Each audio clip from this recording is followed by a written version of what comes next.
Demi Allah, wahai Abu Talib, law wada'u syamsa fi yamini wal qamara fi yasari, andai mereka letakkan matahari di tangan kananku, bulan di tangan kiriku, ala atruka hadzal amr, supaya aku tinggalkan dakwah ini, aku tidak akan meninggalkannya.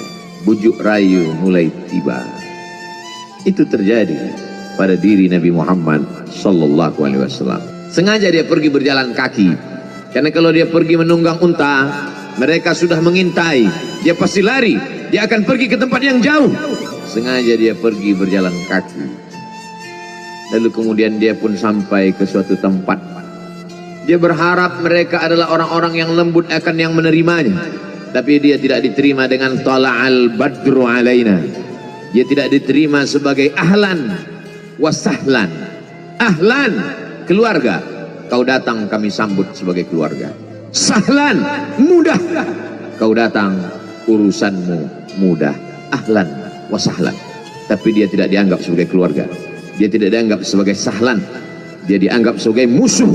Dia dilempar dengan batu, dia dilempar dengan kayu, dia dilempar dengan tulang onta. Apa yang dia lakukan? Dia bersembunyi di balik bukit. Dia angkat kedua tangannya. Ilaika ashku dha'fa quwwati, kepada engkau saja aku mengadukan kelemahanku, wa qillata hilati, ketidakberdayaanku, wa hawani bainan nas, aku hina di tengah mereka. Kalau dulu aku ada tempat bergantung, ada tempat bersandar, ada tempat mengadu, hari ini hanya engkau saja ya. Datanglah malakul jibah, malaikat penjaga segala bukit di atas dunia. Kau tunjuk mana bukit yang paling besar ya Muhammad, akan kutimpakan kepada mereka. Hati yang luka biasanya akan marah, akan kecewa, tapi itu tidak terjadi pada Nabi Muhammad sallallahu alaihi wasallam. Apa yang dia katakan? Asallahu an yukhrij min aslabihim man ya'budullaha wa la yusyrika bihi syai'a. Ya Allah, keluarkan dari tulang sulbi mereka, keluarkan anak cucu mereka yang akan menyembah engkau. Tidak ada satupun yang akan mempersekutukan engkau di atas muka bumi ini. Doanya dikabulkan, hatinya susah, pikirannya kacau, tapi lidahnya tidak berkata-kata kasar. Dia doakan agar anak cucu mereka menyembah Allah. 100% penduduk Taif hari ini bersyahadat asyhadu an la ilaha illallah wa asyhadu anna Muhammadan Rasulullah. Doa orang yang teraniaya, doa orang yang terzolimi. Ini luar biasa perjuangan sahabat dan bagaimana perjuangan Nabi Muhammad SAW. Itu namanya perjuangan. Ayo, kita tidak dianjurkan, bukan tidak dituntut untuk seperti Sayyidina Abu Bakar, tidak. Tetapi kita bagaimana memegang agama yang telah disampaikan Nabi Muhammad ke kita. Pernahkah kita berjuang seperti para sahabat? Kita lakukan apa yang diperintah Allah, diperintah Rasul, itu termasuk perjuangan juga. Mari, ayo kita tunjukkan bagaimana akhlak Rasulullah, bagaimana cara Rasulullah, bagaimana kehidupan Rasulullah. Terus setiap saat apa yang kita lakukan, kita lihat, kita tengok, kira-kira kalau saya melakukan ini Rasulullah gembira tidak? Kira-kira kalau saya mengucap ini Rasulullah senang tidak? Kira-kira kalau saya berbuat seperti ini Rasulullah itu ridho tidak? Kalau ridho jalankan, kalau tidak jangan. Karena apa? Allah akan menyintai kita tergantung kadar cinta kita kepada Nabi Muhammad. Allah akan mengangkat derajat kita tergantung kadar cinta kita kepada Nabi Muhammad. Itu kuncinya. Kuncinya di situ nanti ya, insya Allah.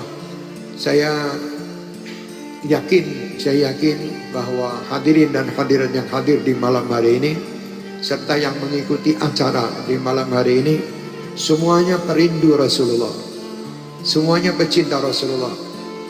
Kisah yang dibawakan ini kita harus tahu bagaimana perjuangan Rasulullah. Kita resapi, kita ikuti dengan hati kita bagaimana besarnya perjuangan Rasulullah untuk kita di zaman itu, tapi perjuangannya untuk kita sampai yaumil qiyamah. Ini semua Rasulullah lakukan demi umatnya. Rasulullah tidak pernah melakukan sesuatu yang langsung Rasulullah mendoakan hancur. Rasul tidak pernah. Rasulullah selalu mendoakan, ya Allah berilah hidayah kaumku ini karena mereka belum tahu. Sampai-sampai Rasulullah mengatakan, nanti kalau sampai orang-orang ini tidak ikut kepadaku, siapa tahu anaknya yang ikut kepadaku. Kalau sampai anaknya tidak mengikuti aku, siapa tahu cucunya yang mengikuti aku. Sampai seperti itu Rasulullah ini rahmatnya, supaya apa? Tidak orang-orang ini langsung hancur. Tidak langsung hancur. Kalau Rasulullah mengangkat tangan semenit habis semuanya. Seperti Nabi Allah Nuh, ya Rabb jangan kau tinggalkan sedikit pun dari mereka, karena kalau sampai tertinggal satu merusak. Tapi kalau Rasulullah tidak, berilah hidayah mereka ya, supaya mereka, karena mereka tidak tahu, hum la ya'lamun, karena mereka tidak tahu, ya Allah berilah hidayah. Mereka tidak tahu siapa saya. Kalau mereka tahu siapa saya, sebenarnya mereka niscaya tidak akan melempari batu.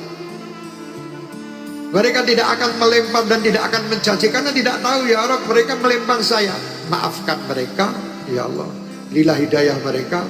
Kalau mereka tidak ada hidayah, siapa tahu anaknya, siapa tahu cucunya. Ternyata luar biasa doa Rasulullah SAW sampai ke Semanggi ini. Sampai ke Semanggi ini kita termasuk yang mendapatkan hidayah.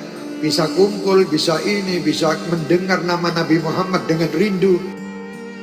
Ilahi, duhai Allah, ila man takiluni. Setelah dari sini yang saya dilempari, saya dihujat, kemana lagi engkau akan antarkan saya? Ila qaribin yu'dhini, apakah ke tempat yang dekat dari sini dan saya akan disakiti lagi?